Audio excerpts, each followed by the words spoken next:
Before we jump into today's conversation, I want to take a moment to thank everyone who contributes to making this show possible. My Patreon supporters, YouTube commenters, Apple Podcast reviewers, and everyone who's brought my book, The Unexpected Way That a Stroke Became the Best Thing That Happened. After doing this for more than 10 years on my own, your support now helps me create this content for other survivors who need hope, inspiration, and real world insight into life after stroke. And a special thank you to Banksia Tech, proud distributors of the Hansen Rehab Glove by Cerebo, designed to help stroke survivors improve hand function at home, whether you're early in recovery or years down the track. And I'll tell you more about them later in the episode. Today's guest is John Cross, and he's got a fascinating story to share. John experienced a carotid artery dissection that led to a major stroke and required a craniotomy. He's now living with a Vivistim implant, a vagus nerve stimulation device, and he talks candidly about what it's really like, how it works during rehab, and the challenges that spasticity still brings. This is not medical advice or a product endorsement. It's one man's lived experience and the reminder that recovery is rarely linear. Let's dive in. John Cross, welcome to the podcast. Thank you. Give me a bit of a rundown about what John Cross used to get up to before the stroke. Oh, I went to work every day, 12 to 14 hours a day. You know, typical. Um, Worked as much as I could. I enjoyed my job, and unfortunately, since the stroke, work decided they didn't need me anymore, so I What don't kind of do it work? anymore. What kind of work did you do, John? Uh, well, the bulk of it was a mechanical designer with AutoCAD, Mm-hmm. but they, my title was they called us a sales application engineer, which I've always likened to inside sales support. Really, they just like to put a big fancy title on it. Sales support. Yep. So And I've for 30 years I've designed clean rooms, like for pharmaceutical and high tech stuff. uh-huh. Rooms where there's no or small chance of cross contamination or something like that. Exactly. Uh-huh. And what about family life? What was that like? What was your Well, situation? my family's awesome. I wouldn't be here without them. So I've got a boy and a girl, both adults, and my wonderful wife. So for 14, 15 hours, was that just part of what was required, what was necessary, or is that because you loved your job so much? A combination, and just couldn't get it all done because I covered multiple bases where the bulk of my job was to put a, I don't know if everybody understands what a submittal package is, but in a quick definition, it's gather all the information from the customer and repackage it so that they understand that you know what they want and this is what they were going to give them. Hmm. And what did you do And for then I would, downtime? Oh, go ahead. And then you would. sorry. No, then I also designed the product too. So I covered multiple bases. But downtime, I kept the family cars going and just tinkered around in the garage. Uh-huh. And what were you focused on? Anything in particular back then? Was there anything that you were sort of aiming towards or striving for? Just basic life stuff, provide for the family. And unfortunately, that was right at the height of COVID, and that's what nailed me. I see. What was the sense that you had about your health? Did you feel like you were in a good way physically? Well, I knew I could be better, but I wasn't terrible. Like I could run up a flight of stairs and not be winded, but I couldn't ride my bike up a hill and do it very well. So Mm-hmm. I knew there was room for improvement. And how old were you at the time? My stroke was I was 57. And now, do you have a sense of what happened on the day? Do you have a recollection of how your day started and what evolved? My day was normal. I mean, I had COVID cold really bad and probably shouldn't have gone to work, but I did and just kept the old mask on and worked through my day, got home, and normal for me was to come home exhausted and just crash on the couch until bedtime came. Thankfully, I woke up enough to get myself up to bed and I went in to get ready for bed. And, well, short story is I collapsed in the closet where I would get ready for bed. Thankfully, my wife heard me struggling to get back up and she knew exactly what happened and called the ambulance right away. So, what did you notice? What did you feel? How did things change for you before you knew there was something going on? Well, I was trying to get my pants off to get ready for bed, and I have a weird belt, and I couldn't get the belt undone enough because it was a ratchet type of belt. Hmm. And I didn't know at the time, but now it makes sense. My left hand quit working, and I couldn't release the belt to get my pants off.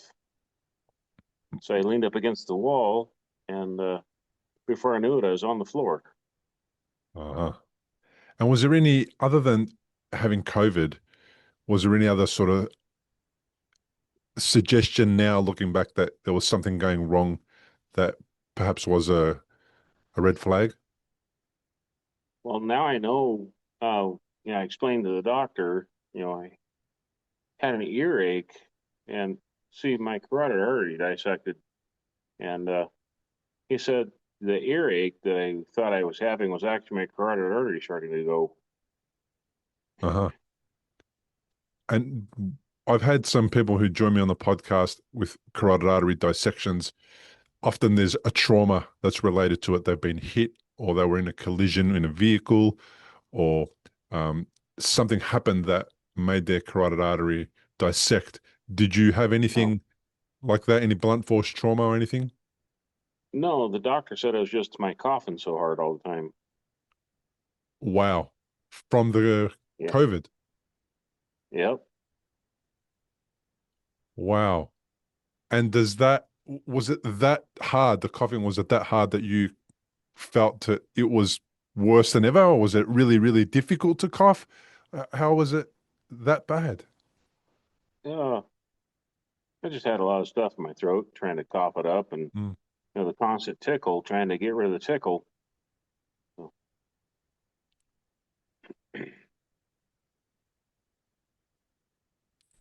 And it was there it? was nothing now looking back that's, oh shoot, I should have noticed that. But No, no, you wouldn't have. How would you have possibly known that coughing? yeah, not now. I would in the future.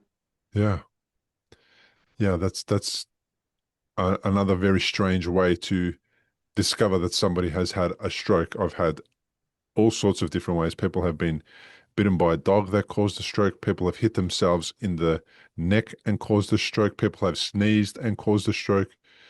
Uh, Uh-huh. and all of those types of things are just so strange and bizarre that those seemingly benign events could lead to a stroke.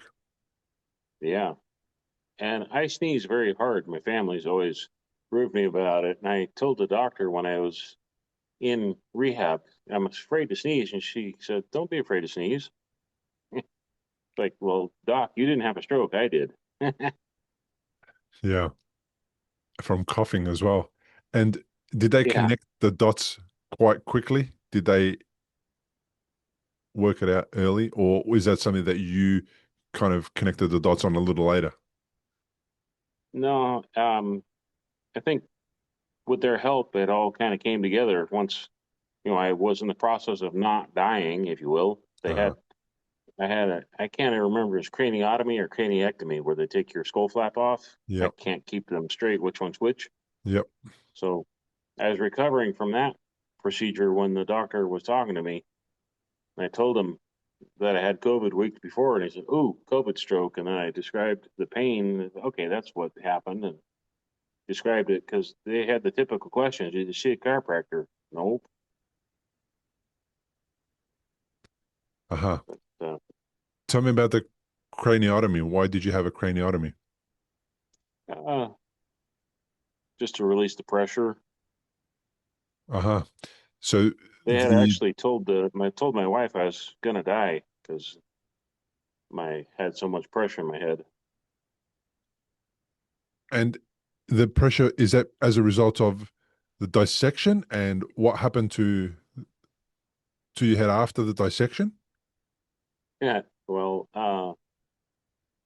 it was from the dissection, yes, and really they didn't do anything besides just stare at me and see if I died or not. They didn't fix my artery. I guess I never talked to them, but they did. I figured they put a stent in, and they didn't. So they just let my body heal, and the taking the skull flap out gave my brain enough place to swell. So How big was the flap? Was it a large portion of the skull that was removed? Sometimes people have pretty much half their skull removed. What no, was it like for you? We'll be back with more of John's story in just a moment, including what he's been learning about patience, spasticity, and tiny wins that make a difference. But first, a quick thank you to Banksia Tech for supporting this episode. They're the Australian distributors of the Hansen Rehab Glove by Cerebo, which helps stroke survivors regain hand function from home. It's a beautifully simple idea, assistive movement that helps the brain relearn. You can learn more and order directly through banksiatech.com.au. The links will be in the description, and they also ship internationally. And if this show has helped you in your recovery, please consider supporting my mission over on patreon.com/recovery after stroke. Your support helps me keep producing these conversations and sharing hope with people who need it most. well, I'd say it was about the size of my hand. Okay, I have a picture of the prosthetic they put back in place because the actual piece of bone got infected. They couldn't put it back in. okay. Well, that'd be something that I'd love to see personally, if you don't mind sharing it, Okay, and then we could put it on not the at all. show notes and people can have a look at it. I'll shoot you an email of it. I have a funny story for that. Tell me. Um, so if you don't mind taking the time for it, Not but at all. um, part of what I did was design surgical suites. So the company that we were working for at the time uh, actually made the product that's in my head. And my boss was joking with me, said, "We're going to imprint the company logo in your prosthetic." It's like, yeah, I don't care. Just give it for me. That's hilarious. Do you have the company logo imprinted on it now? It's not, no. And I'm grateful since they got rid of me. I wouldn't want to be advertising that. Fair enough. I couldn't agree more. They got rid of you. They had to get rid of you because you were taking too long to get back to work. You weren't being productive. Was it what was the situation there, do you feel? Uh, well, uh, company I worked for had been sold to a big conglomeration just a couple months prior to my stroke. And I got back to work. I'm not exactly sure of the timing because time is not something I've been able to master very well now. Hmm. And I was working from home quite well. There wasn't a whole bunch of work to do.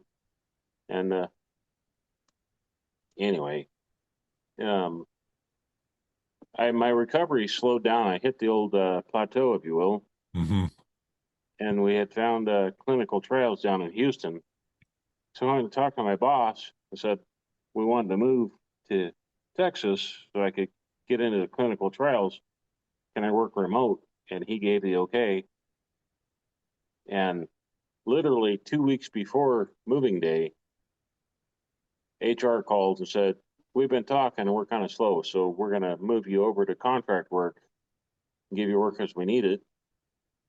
And a few months went by and could never get any work out of them. So they just kind of phased me out. I see. I understand. So So on the day of the stroke, your wife realized there was something wrong. She called the hospital, or she called the ambulance, I imagine, the paramedics. yep, yeah, Were you I aware of remember that whole everything process? very clearly. You do remember it. Tell me, take me through that day. What was it like when you realized that something serious was happening? How did you feel about it, and what were you thinking? Oh, well, I didn't put it together. I just knew I was on the floor and I couldn't get up. And I'm laughing in my head. I was laughing at myself because at the time my left hand was working enough that I could reach out and there's a laundry basket beside me, and I was trying to hook the laundry basket with my fingers to help lift myself up. And I thought, that's not going to work. The laundry basket's not heavy enough to pull on. So my wife heard me and came in, and I was just trying to wave her off. So, no, just call my son in and help me get up. I'll be fine. Because I didn't realize the headache at the time. But I know, I felt the ride down the stairs. They have the gurneys that walk down the stairs now, and I Mhm. knew exactly what was going on.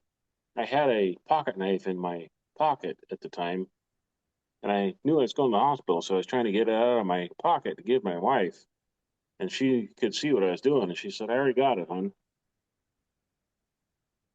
But later, it dawned on me I couldn't move my right arm because the gurney had me strapped in. So, To take you down the stairs to make sure you don't fall out. yep, yeah. And then you ended up in So hospital. How long were you in hospital for? you know what? I actually asked my wife the other day how long, and the best we can figure is as maybe roughly 5 weeks before they sent me over to what they call a transitional care facility that was supposed to give me rehab. But they sent me over with a bladder infection, and my blood pressure went crazy every time I tried to rehab. So that didn't go very smooth. So as a result of that, you didn't have rehab, or was it a different something else happening while you were at rehab, a different medical issue? Eventually, I wound up back at the hospital at what they call inpatient rehab, and that was okay, and that lasted for about a month and a half, I suppose. And then I got back home, and we continued to wait for the swelling to go down in my head before they put my head back together. Mhm.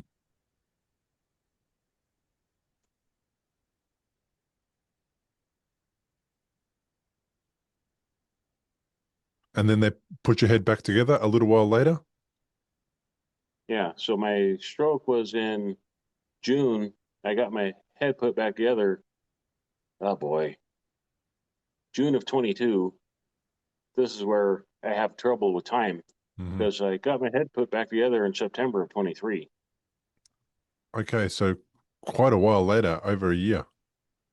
Yeah, which blows me away because it felt like it was just a matter of a couple of months. And in that time, are you wearing one of those protective helmets or hats or something over your head to ensure your Oh yeah, brain is kept safe? just a big, heavy monstrosity make you sweat all the time and hurt my neck because it was so heavy. Hmm. And in that time, are you feeling okay with everything, or are you experiencing deficits and you have challenges to deal with? So it sounds like your left hand doesn't work. What about your left leg? Well, I eventually managed to walk after I got home, and my wife helped me, and I got walking figured out, but I still have to wear the AFO. Never really got the arm to work, but um, deficit wise, it was the left arm, the left leg, and hypersensitivity. Where uh, boy, when they were trying to wake me up from the initial craniotomy, they did the finger pinch in the cuticle, Hmm. and it literally felt like I was being electrocuted. Yeah, hypersensitivity on that left side. Yeah, did not like that whatsoever. Yeah. And then the rest of your skin as well? Is it just your fingers, or is it the rest of your skin as well, the entire left side? Uh, it's a lot of the skin, not everything, but I mean, I still have some sensation issues, but I can tell hot water. That's Hmm. easy. Hmm. And as far as the arm work movement goes, does the arm move up and down, or is the arm also not moving too much? I'm basically, I don't move from the elbow down. I got a little bit of shoulder movement, and I can move my fingers just a slight bit, not as much as my right side at all, but Hmm. I got some movement into the thumb now. So you're still seeing a slight improvement over the last period of time? Yeah, actually, this last year I got the Vivistim implant, so Uh-huh. that might be helping some, but gotta get back. I'm gonna get into physical therapy again here in another couple of weeks and get some use of the Vivistim unit. Tell me about the Vivistim unit because there isn't a lot of people who have been able to access it, A, and B, provide feedback to other people about what it's like. There seems to be a bit of a black hole of information around it. What was it like for you to get the uh, device installed? How do you go about that? How easy or hard was that? Well, past the insurance, it was a piece of cake. But Uh-huh. unfortunately, I have a shunt because of the excess pressure in my head. Hmm. So I've got a drain line on the left side where they normally put the Vivistim unit on the left side. So I found a doctor that could put it on the right side, and then he tunneled across my neck to put the coil on the left vagus nerve. Hmm. But if I could let anybody know, make sure you get your spasticity taken care of because that was a big limiter on me getting my arm working. What's the Vivistim meant to do? How is it supposed to help? Well, I like to say it's kind of a slap in the back of the head saying, get your butt back to work. So it stimulates the brain to generate new neural connections. And you're supposed to stimulate it while you're doing a task. So the brain makes that connection. It's like, oh, we do this, we make that connection. And you stimulate it how? How does the Vivistim do that? Do you know? Well, the therapists have a way to do it with their computer and a remote, and then I have a magnet that I can turn it on with.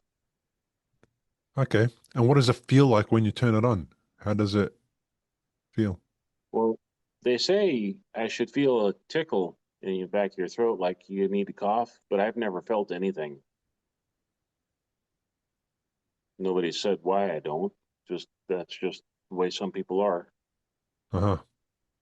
So you activate it, and then while you've activated it, you're supposed to be doing some kind of a physical activity, an exercise, a movement, a rehabilitation type of. Correct. And then does it generate electrical pulses, stimulation? What kind of feedback does it give the vagus nerve? Well, if I remember right, it's just, they're talking milliamps of current. It's like just a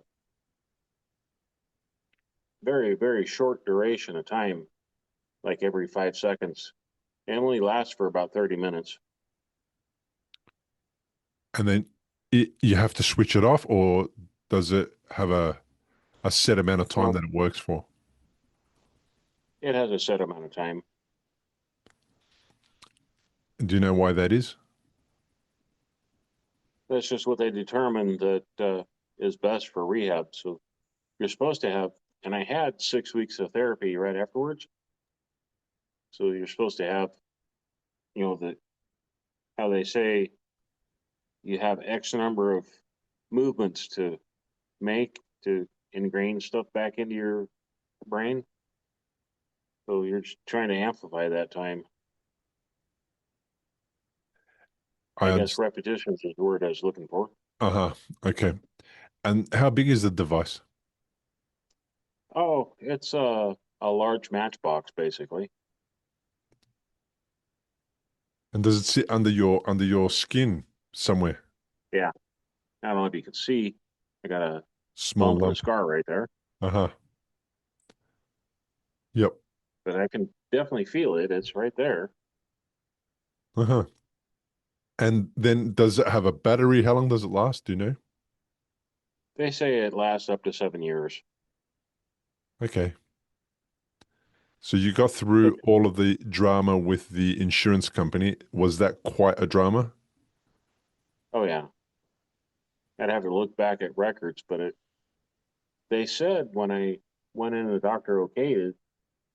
The lady that does all the paper pushing said it can be like 3 to 6 months to get the approval, and mine came back in, gosh, I forget. It was like, oh boy, um,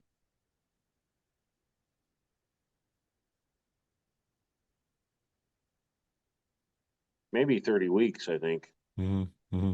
So it's substantially shorter than what they had experienced with the insurance companies. Okay. And now that it's in, your the idea is that you go and get more rehabilitation, or do you also use it and activate it at home? Is the whole idea that you can switch it on and off whenever you feel like, whenever you're being more active, or whether you're doing a home rehab? Well, I had one therapist say anytime I'm like even going out to the car or going to the store or whatever, turn it on. But I need to clarify that because that's not using, my bad side. I'm not doing anything specific to the arm that's affected. So I want to clarify that. But the idea is that I do therapy either with a therapist or I do it at home too. So Hmm. anytime, like showering and stuff, I can turn it on. Uh-huh. And the Vivistim basically sits there. It doesn't pulse or doesn't do anything when it's switched off. You don't feel, other than feeling it under your skin, you don't hear it. It doesn't make a noise or anything like that. Nothing. Hey, the only time I notice it is when the cat walks across me. How? Just because she steps on it, it still Ah, feels like a bruise. okay. How long have you had it installed? Uh, I thought about this yesterday. I should have nailed it down, but April of 25. Okay. April, May, June, July, August. So it's been in there for about 4 months. Yep. Okay. And have you had a lot of time activating it, switching it on and off? Have you been able to utilize it? Oh yeah, definitely. And I know it's been a couple of months ago now, but I was able to, and it's not going to seem like a big deal because I have a little bit of movement in my bad hand. I I was able to grasp a piece of like a post-it note in between my thumb and index finger with the bad hand. So that was encouraging. Mhm. The Vivistim organization, the people who create the product, supply the product, and then your doctors, are there follow-ups? Do they um, communicate with you? Do they see how you're going? Do they check in with you? Oh yeah, I had to have a follow-up visit. Boy, I think it was a month after it actually got implanted, just to make sure that things look good and they could take the band-aids off and all that. And that was about it. That was about it. I mean, the therapist check and make sure that everything looks good. Hmm. When they activate it, they can actually do readings and see that the connections are all there.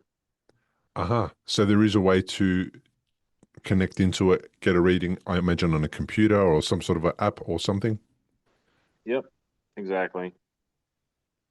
So they have some data. I was, I'm sorry. They have some data that they can look at.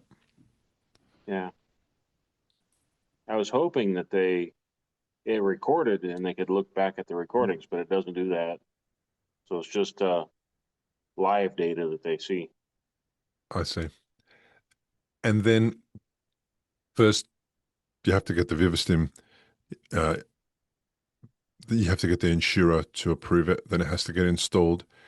Um, then I imagine you have to find a therapist that is um, that knows about the technology and knows how to get the most of it. I would imagine. Is that the case, or is that not happening? Well, I have a Vivistim excuse me, in the area, and she's working on getting training into the local hospital here. So I have offered to be the guinea pig for the hospital to get trained up on. So we'll see if they take me up on it. Yeah. Fair enough. How did you find out about the Vivistim? Oh, I found out about Vivistim years ago when we were still, I still in my initial rehab. It was ever since I got home, that's all I've done is research how I can get better. Mm, So I've done hyperbaric. Uh, I even tried ketamine, and that was not good. okay. Tell me about the ketamine experience. Why did you try that? Well, I understood, the brain produces that BDNF protein Yep. to help rejuvenate things, and that's what I focus on a lot is Brain trying to derived get the neurotropic BDNF going. factor. Yeah. Brain derived Yeah. neurotropic factor. Yep. Yep. So I thought, what the heck? Let's go ahead and try ketamine. And this is a guy who didn't do anything in high school, right? Hmm.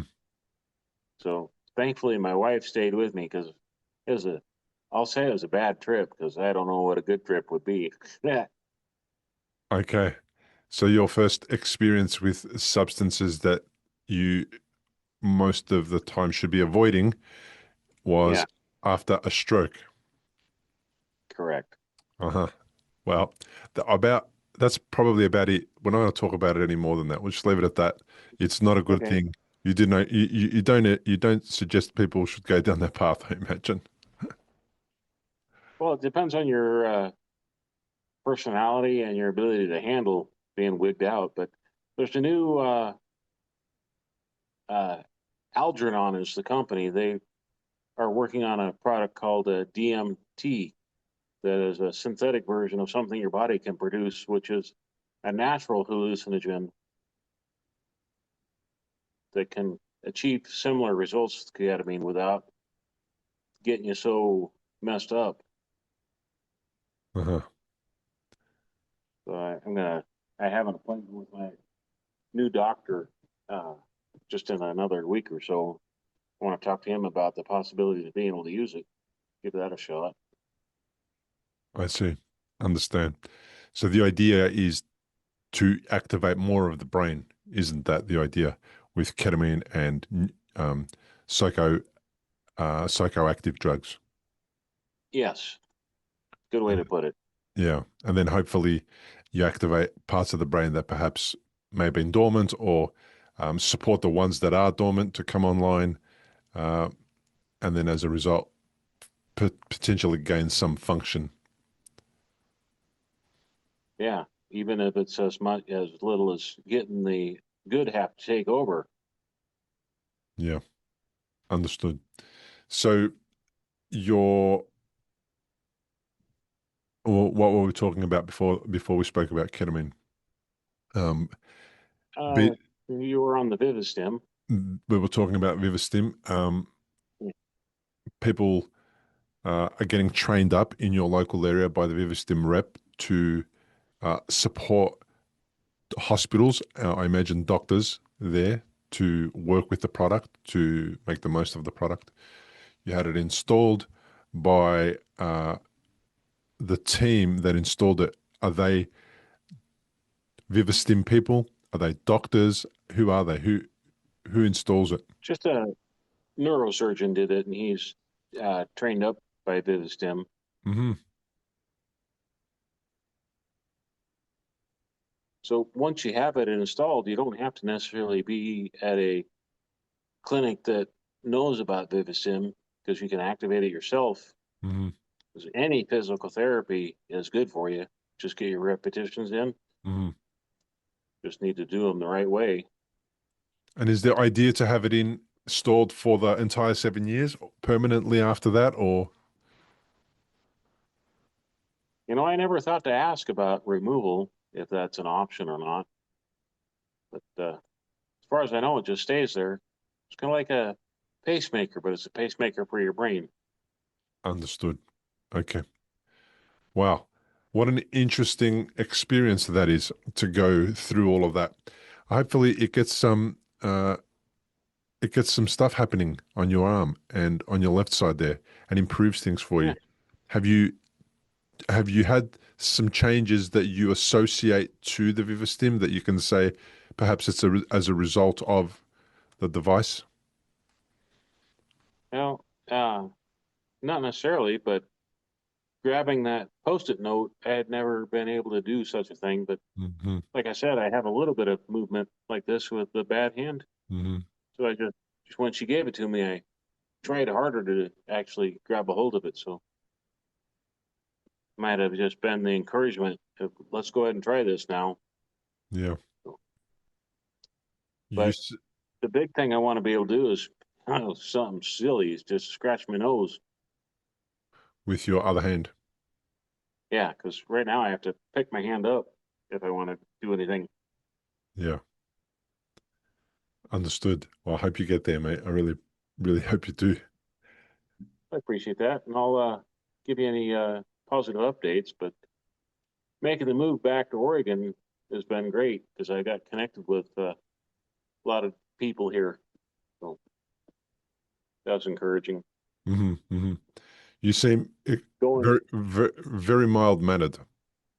well, thanks, but going from what I considered marginal rehab initially to down to Texas for the clinical trials, and then basically the day we got moved into the house, I called to tell the university I was there, and then they did the evaluation over the phone and found I had the shunt and I got disqualified. So that was a big letdown. Been a lot of ups and downs. That's one big thing is dealing with ups and downs. Obviously there's emotional roller coaster anyway, but then you throw in these hurdles you didn't think about. Your job letting you go and losing your insurance and the ability to get back to hospitals and stuff is it's a big punch in the gut. Yeah. That's what I was sort of going to ask you about. You seem very mild mannered and you don't seem very easily rattled. However, you're going through all the emotional turmoil, the physical turmoil. I imagine there's some mental challenge there as well. Trying to Oh get boy. wrap your head around all of the stuff that you have to deal with all of a sudden that you've never had to deal with before. What's the hardest part for you of that? Is it something specific that you you hadn't had to deal with before? And I'm not talking about the physical condition, but is there something specific that came up that was the most challenging for you to grapple with?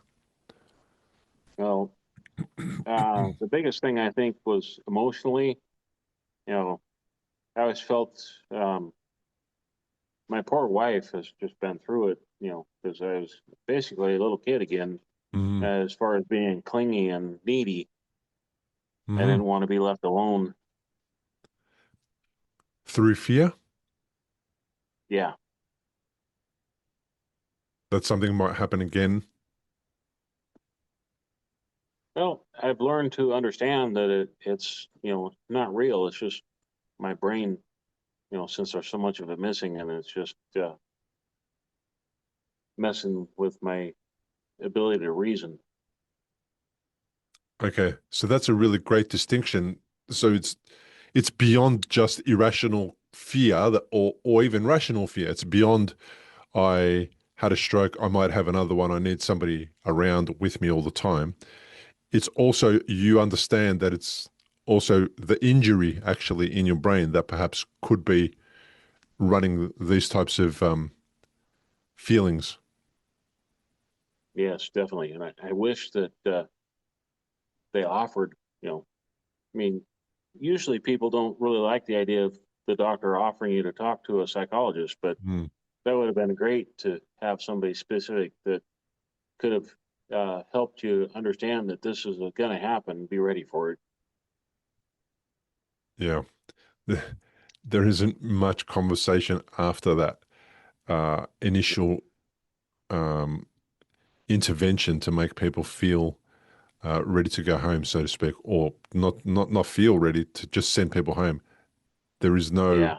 "you had a stroke, what now" conversation ever anywhere that I've heard of. Nobody that I've spoken to has ever said that there was a conversation that gave them some understanding of what to expect, and I find that really fascinating and challenging. And at the same time, I think it's kind of what we do here on the podcast is I think we fill that gap. People seem to tune in to get a handle on how other people are going about their recovery and what kind of and how they're forging, their path forward.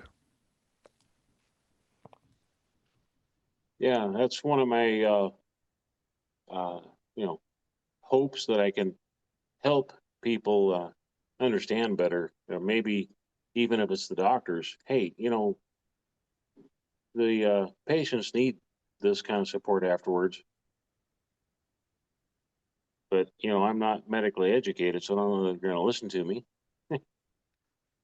Yeah, So, I'm not sure that there's much.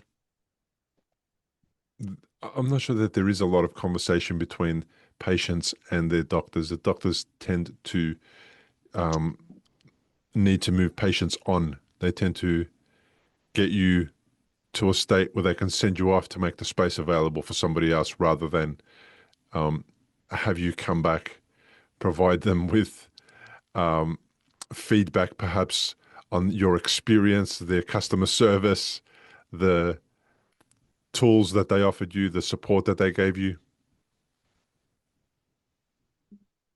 sorry, I'm trying to ask my wife to move out because the bag is noisy. But Ah, yeah,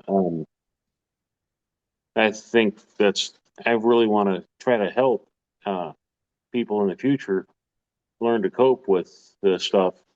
I got connected with Stroke Awareness Oregon and lady that's heading that up, so she follows you a lot. So hopefully, I can get myself better enough that I can go in and offer some assistance in there. yeah. It is the community is the one of the best things that I find is the amount of people that connect, find each other through the podcast, and help each other to solve problems, big or small. I found that Yeah, that's probably the most rewarding part of doing this podcast, which I didn't expect. I didn't know that that was going to be a thing. Um, and the conversation that you and I just had about Vivistim, that is one that I've been trying to do for a long time. I haven't had any luck finding people. Yet I have a okay. lot of Well, stroke survivors sending me information and saying, "Do you know about the Vivistim? Have you seen anyone who used it?" I like to say I'm an open book. If somebody's got questions, send them on, and I'll do what I can to answer. But I have to say, get your spasticity taken care of before you go through the effort of getting the unit, because that was a big limiter for me. How so? Tell me about that. Well, even just moving my arm, it's so locked up I can't physically move it with the other arm. So there's no way I can overcome my own muscles with Uh, the unit turned on. They try to put you into a zero gravity position to move your limb. I feel like I'm fighting, a 15-pound weight all the time when I'm moving my arm. uh, so the spasticity kind of is a hurdle to getting the most out of the Vivistim. Yeah. Unfortunately, Botox with the insurance that I had was just out of sight for us. Uh-huh. As far as the cost, covering the cost and having the injections paid, covered. Yeah. Right. Yep. And then So, there's another procedure that people are talking about at the moment, which I spoke about on the podcast a little while ago in one of my short videos, which was about cryoneurolysis or cryoneurolysis. And yes, I can't remember his name. Is it William? I think. But I've yeah, emailed with him and was trying to find a location that I could get to get that. mm, But unfortunately, there's no cryo trained doctors on the West Coast. uh-huh. I think they're running courses and they're trying to recruit people to go and attend the courses to learn how to administer the procedure. And the doctor's name was Paul Winston. Okay, well, thank you. I know I've got an email from him. I got to look that up and try to get my new doctors here to consider it. Yeah. So It's, so hopefully, if and what they say about cryoneurolysis is that what you get is a long-term uh, positive result from it. Unlike Botox, which is quite short-term, there seems to be, for some people, quite a long-term yeah, improvement in the way that the spasticity feels, and it could last for some people up to a year or more, which is which I think um, Botox doesn't have that type of uh, useful amount of time.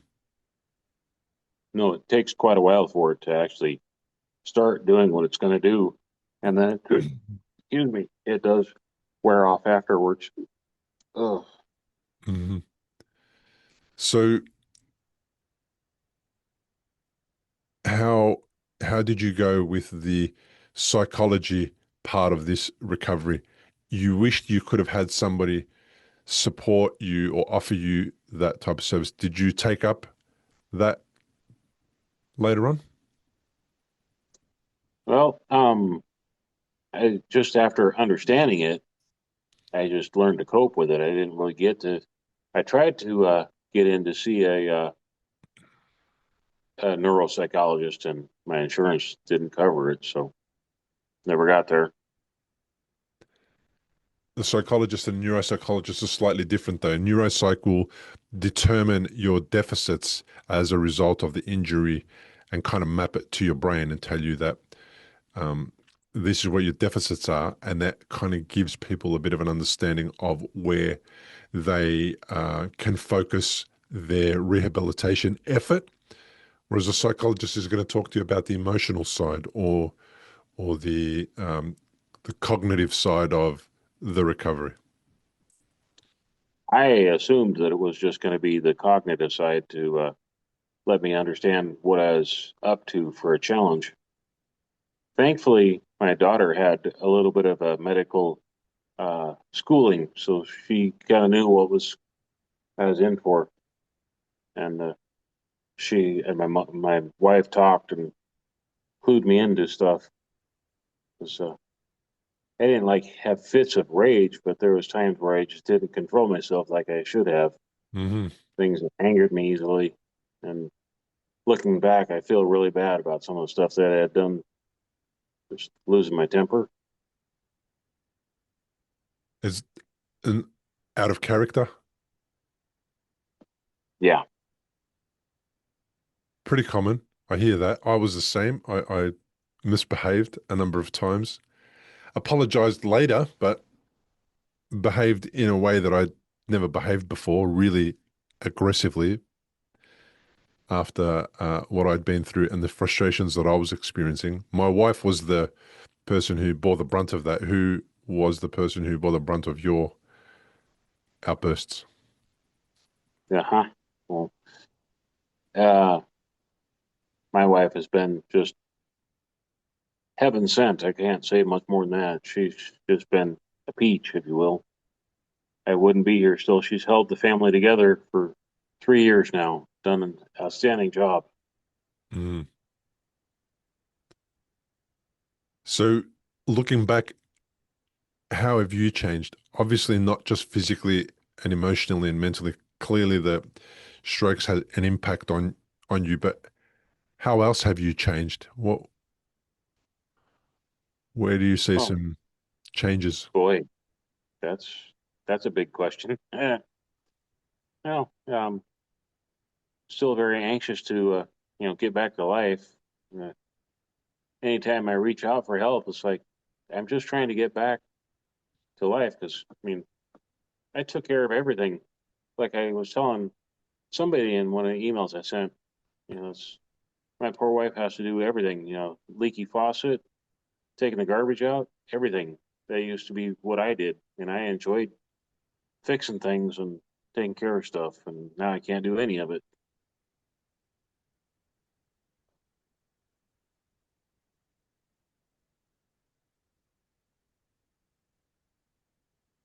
And other than the But things, I'm sorry. and other than the things that you can't do, what have you found out about yourself? What have you learned about yourself that you didn't know?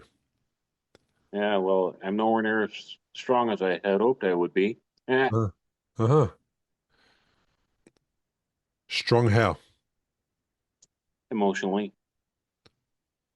Uh huh.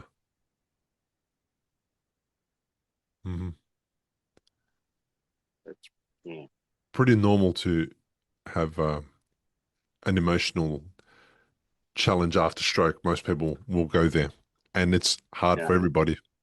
And getting back from there just takes a little bit of time and a lot of work. yeah, it does. But part of the challenge is knowing what and how to work on something, be it physically or emotionally.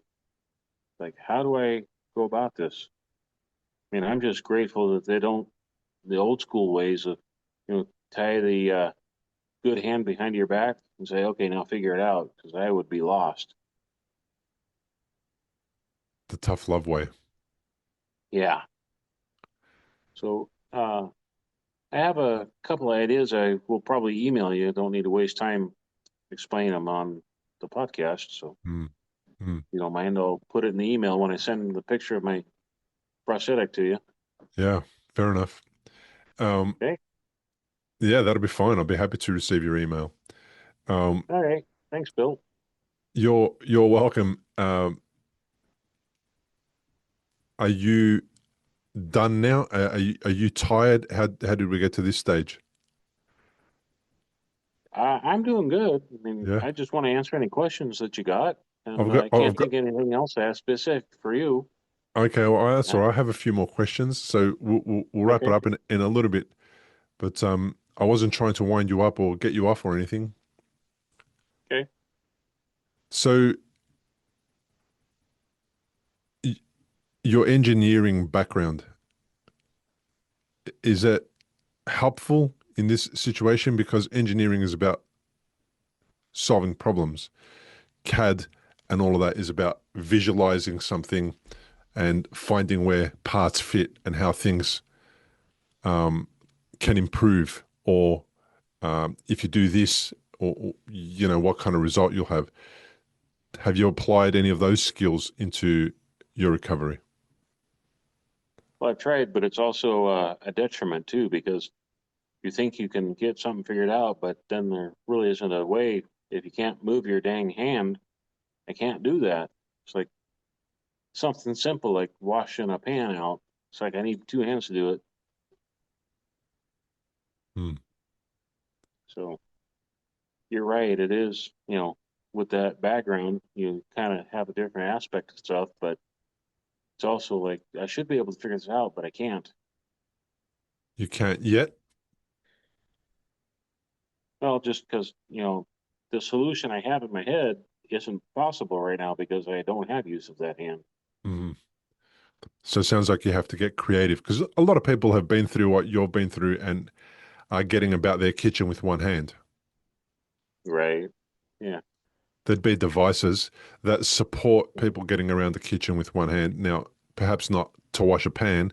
Maybe you can outsource that one, but there might be other devices that have already been developed that would support somebody being able to, for instance, chop an onion. Yeah. So one thing that was I was very happy when my daughter told me she did this. She would challenge me with something, and I'd look at it initially and think, I can't do that. And she says, No, Dad, I tried it with one hand and I can do it, so you can do it too. So I like that a lot when, you know, your support has already tried to do something that they want you to try to do. Yeah. So do you think it's just a mindset thing that perhaps there needs to be a little more of a shift in your mindset in how to look at a problem differently?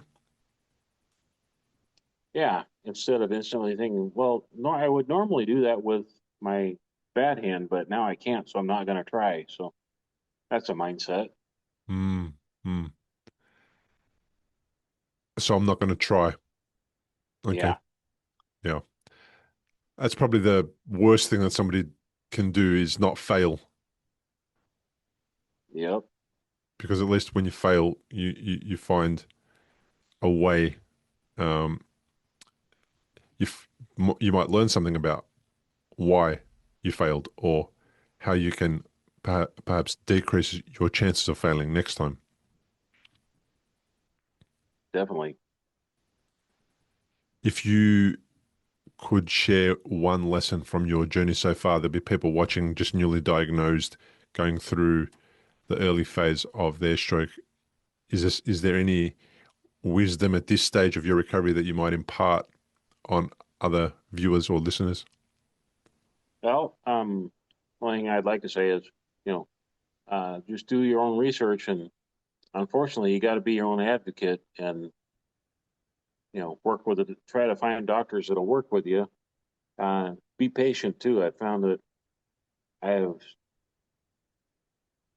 have a lot of problems with patience. Like, okay, I've already got this plan set forth, and I try to accelerate it, and it doesn't help to try to accelerate something that's already planned. I want it to happen now. Hmm. And is that because that's just the way things happened in the past? You were able to take action and get things done when you needed to get them done and you didn't have to wait? I suppose that's some of it, but you know, having such a deficit and trying to make progress, and you feel like you run into a wall every time you turn around. You want to push to get things moving further, faster. Yeah, that makes sense. I completely understand that. I'm not sure how that changes or shifts, but definitely trying and failing will move you closer to your goal quicker, even though it feels like a roadblock. It's perhaps giving you some data that you can use in your own way to get to the next phase. Yeah, I think you do have to always keep trying and learn from it when it does work for you. Yeah. Well, John, I really appreciate you reaching out and joining me on the podcast. Thank you so much for your time. Sure, I appreciate you giving the time. And I look forward to receiving your correspondence. Okay, and I'll update you when I get some progress going. Let you know what's up. Yeah, I'd love to know how the Vivistim uh, continues to support you and help you out, and whether you can find some further support for the spasticity. Yeah, time will tell. I gotta get in and have the doctor start requesting it so I can see if I can make it happen. Yeah, understood. Well, thanks again, John. Really appreciate it. That was John Cross sharing his journey with Vivistim and some of the emotional and physical hurdles that come with post stroke recovery. What really stood out for me in this conversation was John's honesty, especially about how spasticity became a bigger challenge than he expected and how small wins like pinching a post at night reminded him that progress is still possible. Remember, every story shared here is for learning, not medical advice. Always speak to your own healthcare team before making changes. If you'd like to support that show, you can do that at patreon.com/recoveryafterstroke. And remember to check out my book, The Unexpected Way That a Stroke Became the Best Thing That Happened, available at recoveryafterstroke.com/book. Thank you again to Banksia Tech for making this episode possible. They're helping stroke survivors all over the world access innovative tools like the Hansen Rehab Glove by Cerebo. And everyone listening, remember, you're not alone in this recovery journey. I'm Bill Gassiamas, and I'll catch you in the next episode. Importantly, we present many podcasts designed to give you an insight and understanding into the experiences of other individuals. Opinions and treatment protocols discussed during any podcast are the individual's own experience, and we do not necessarily share the same opinion, nor do we recommend any treatment protocol discussed. All content on this website and any linked blog, podcast, or video material controlled this website or content is created and produced for informational purposes only and is largely based on the personal experience of Bill Gassiamas. The content is intended to complement your medical treatment and support healing. It is not intended to be a substitute for professional medical advice and should not be relied on as health advice. The information is general and may not be suitable for your personal injuries, circumstances, or health objectives. Do not use our content as a standalone resource to diagnose, treat, cure, or prevent any disease for therapeutic purposes or as a substitute for the advice of a health professional. Never delay seeking advice or disregard the advice of a medical professional, your doctor, or your rehabilitation program based on our content. If you have any questions or concerns about your health or medical condition, please seek guidance from a doctor or other medical professional. If you are experiencing a health emergency or think you might be, call 000 if in Australia, or your local emergency number immediately for emergency assistance, or go to the nearest hospital emergency department. Medical information changes constantly. While we aim to provide current, quality information in our content, we do not provide any guarantees and assume no legal liability or responsibility for the accuracy, currency, or completeness of the content. If you choose to rely on any information within our content, you do so solely at your own risk. We are careful with links we provide. However, third-party links from our website are followed at your own risk, and we are not responsible for any information you find there.